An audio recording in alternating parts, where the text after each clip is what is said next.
em cima da mulher. Então, como diria, a voz do povo é a voz de Deus. Então,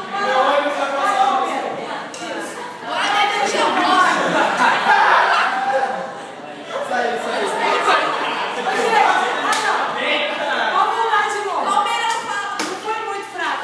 Foi.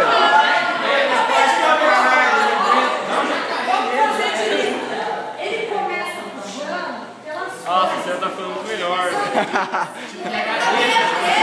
Tipo em HD.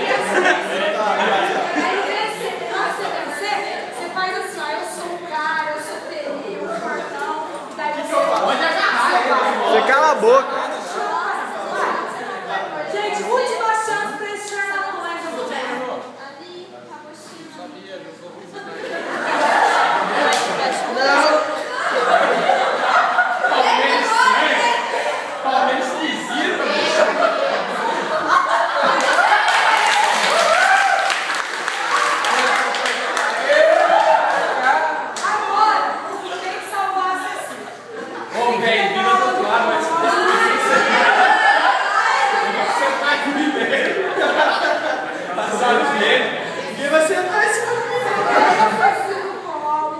Você pode pôr ela aqui assim nessa região, porque lá em casa é perigoso. Não põe ela ali não.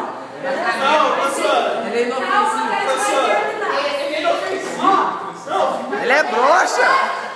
Vamos a finalização. Eu abaixo, melhor, Assim né? se faz Não, dá aquela bom. carinha assim de quem não acredita no que aconteceu. E ela permite que ele dê um beijo, né, pro rosto dela.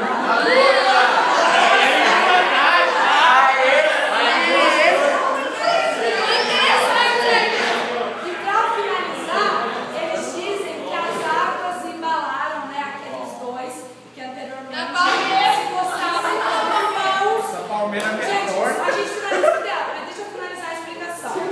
E o final da obra, ele é um final em aberto, porque nós não sabemos se de fato os dois ficaram juntos como homem e mulher, ou se eles ficaram juntos como amigos, tá? Então é um final sugestivo. O que nós sabemos é que eles foram embalados pelas águas.